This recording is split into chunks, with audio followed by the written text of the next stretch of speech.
CBN Vida Profissional, com Andréia Salsa. Andréia Salsa, muito boa tarde, excelente segunda-feira para você. Olá, Aurélio de Freitas, tudo bem? Boa tarde aos nossos ouvintes, aos colegas aí do estúdio. Andréia, boa tarde, que bom falar com você, ainda mais de um assunto tão importante, né? A gente sempre fala de recomeço, de oportunidade, de quem está precisando tanto de um emprego, e procurar emprego, procurar oportunidade sempre vem com uma carga muito forte para cada pessoa, né? Cada um sabe da sua história, e tem muitas pessoas que têm dificuldade no básico, que é saber por onde começar e também como organizar um currículo. Tem muitos erros e chances de acerto já nessa fase, né, Andréia? É verdade. O que inspirou muito o nosso comentário de hoje foi uma pesquisa, uma matéria que foi até nosso querido produtor Adalberto que capturou aí do mercado, que foi uma pesquisa da Valor, que traz ali as 8 habilidades que são mais procuradas por empregadores em um currículo, né? E aí eu queria trazer essas 8, eu vou dar uma lida nas 8, e depois a gente pode comentar, porque eu acho que rende um bom papo, Aurélio, sobre o quanto é desafiador, o que inclusive o mercado está chamando, né, está requerendo, à luz de como estão as pessoas se preparando no mercado, porque a matéria ela chama a atenção que a pandemia ela realçou uma competência que sempre foi requerida, mas agora mais ainda, que é a habilidade de comunicação, né? Uhum. Então, quando a gente vai para essa pesquisa, o que ela apontou que mais os empregadores estão de olho quando a gente apresenta um currículo, que o primeiro lugar é esse que eu já falei, que é a habilidade de comunicação, que foi potencializada aí pela pandemia, depois atendimento ao cliente, depois a nossa capacidade de planejar, a nossa capacidade de gerenciar o nosso tempo, de gerenciar projetos, o nosso pensamento analítico, a capacidade de trabalhar de forma independente, é aqui muito no viés da autonomia, né, o profissional que tem essa capacidade de autonomia, e por último, flexibilidade.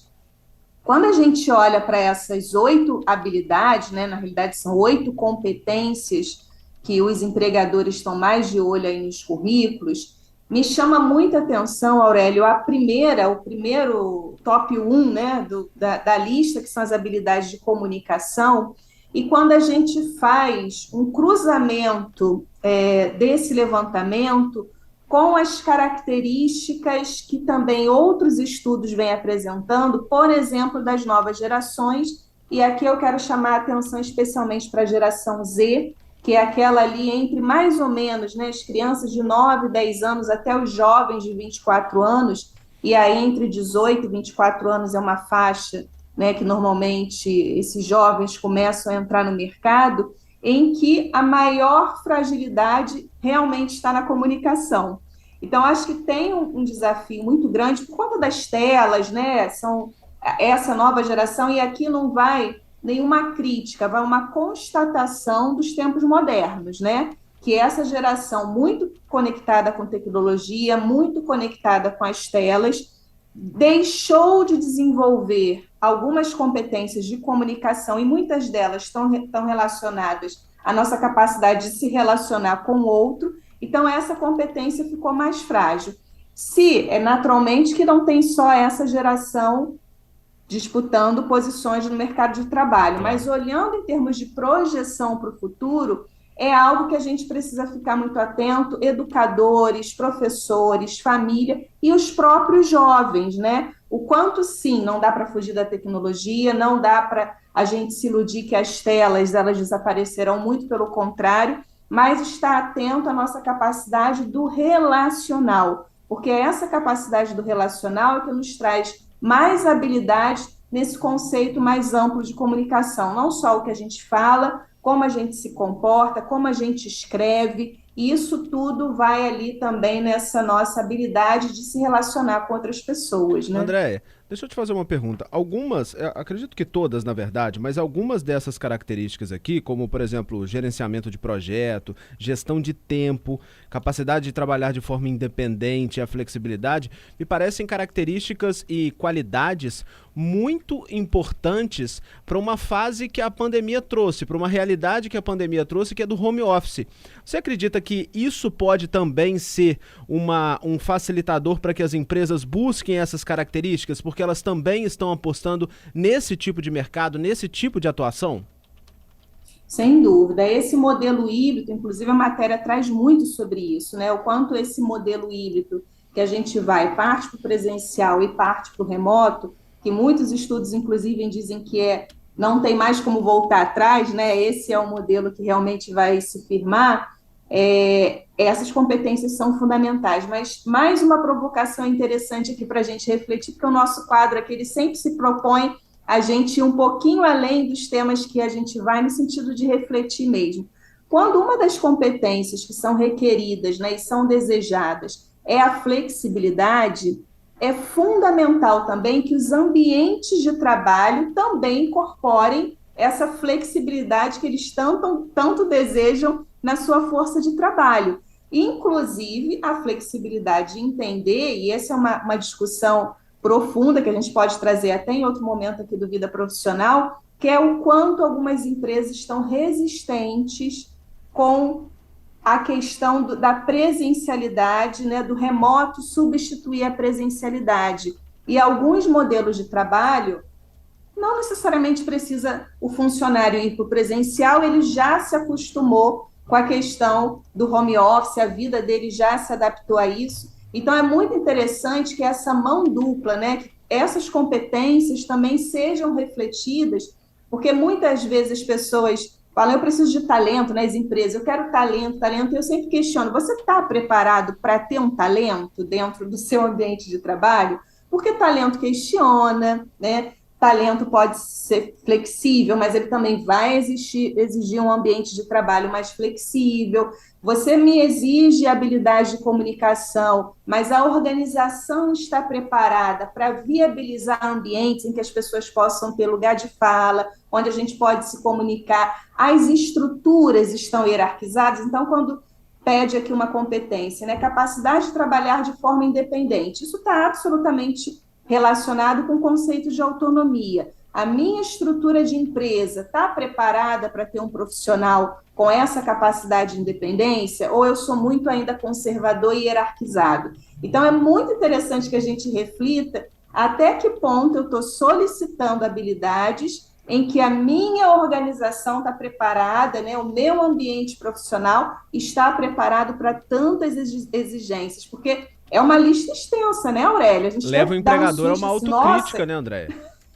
A gente imagina quem esteja ouvindo a gente falando, nossa, mas eu tenho que ter isso tudo no currículo, eu sou um super-herói, porque é tanta competência, e eu acho que vale a pena a gente, enquanto, né, empregador, enquanto empresa que está requerendo, fazer, como você muito bem disse, essa autocrítica, mas também, naturalmente, a força de trabalho entendendo que essas são as habilidades que quem contrata está de olho. Mas é muito interessante quando a gente vê que tem oportunidade de desenvolvimento para todo mundo, né?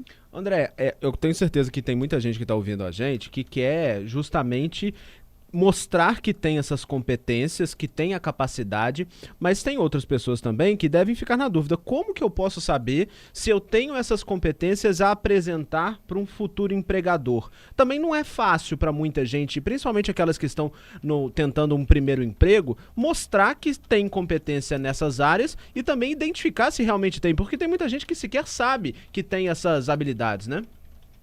É verdade. E está preparado, Aurélio, para as perguntas no recrutamento e seleção que vão querer que você evidencie quais são os exemplos da sua carreira que, por exemplo, você demonstrou que você tem foco no atendimento ao cliente.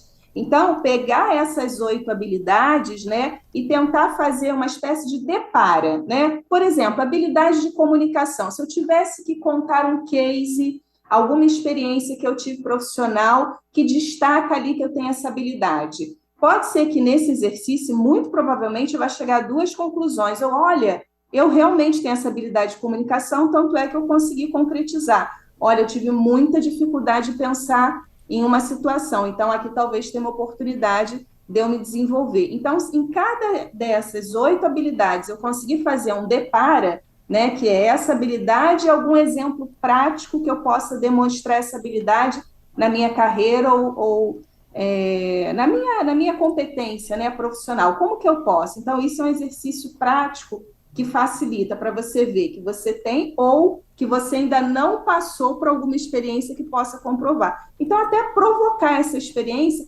mesmo que seja através de um trabalho voluntário, né? Quantos trabalhos voluntários que surgem e que ali, embora você não esteja ganhando, né, uma remuneração, mas você está ganhando experiência, você está ganhando um case que depois você pode contar numa entrevista de emprego, que você teve aquela responsabilidade e que você foi responsável numa questão ali de flexibilidade, você foi flexível para realizar uma determinada atividade. Então, eu recomendo que faça esse exercício, inclusive antes de ir para a entrevista de emprego, que provavelmente o recrutador vai te fazer essa pergunta. André, mas também tem o outro lado, como a gente já disse, né? Você explicou muito bem que muitas empresas, elas precisam fazer uma autocrítica para ver se tem a competência para pedir esta competência.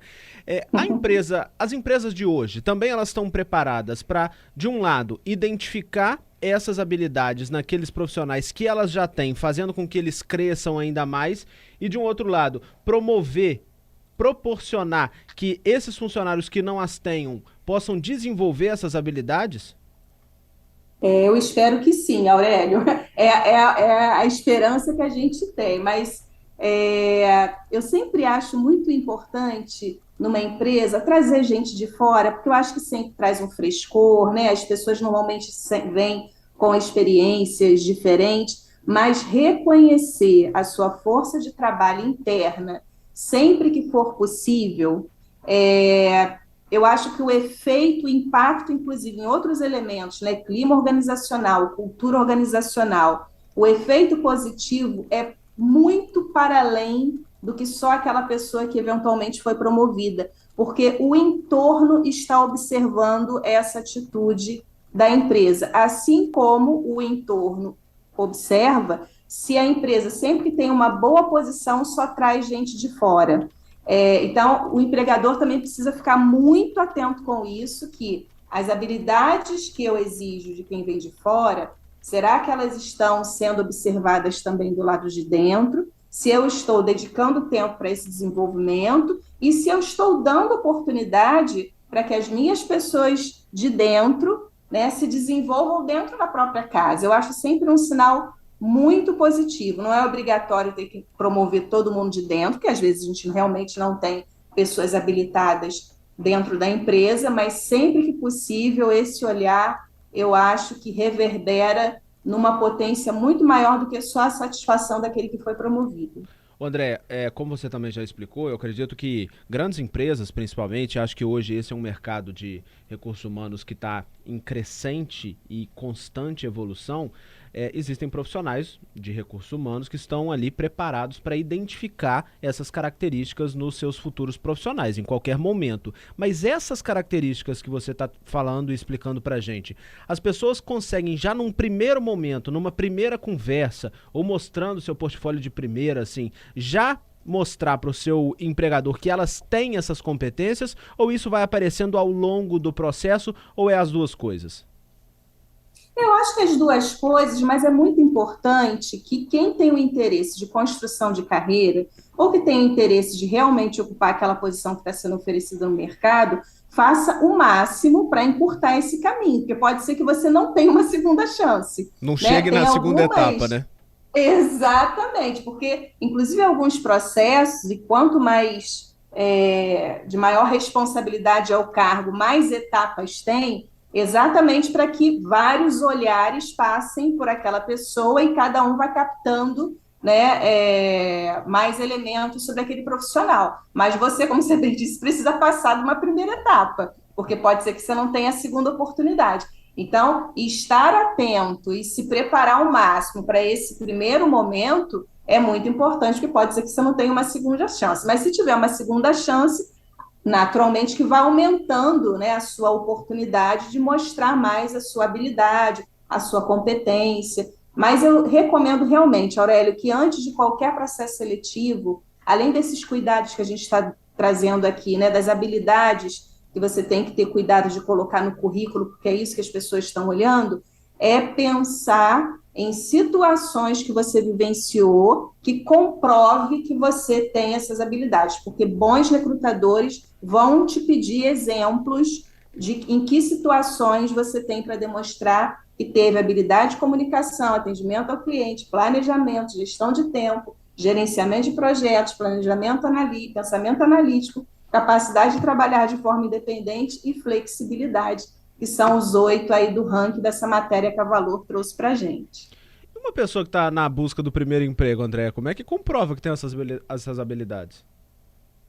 Aí, Aurélio, certamente essa daqui foi uma pesquisa feita não para posições né, de primeira oportunidade, porque naturalmente não faz nem sentido exigir, por exemplo, gerenciamento de projetos para alguém que né, ainda não teve Está a começando na primeira vida profissional, né? oportunidade, né?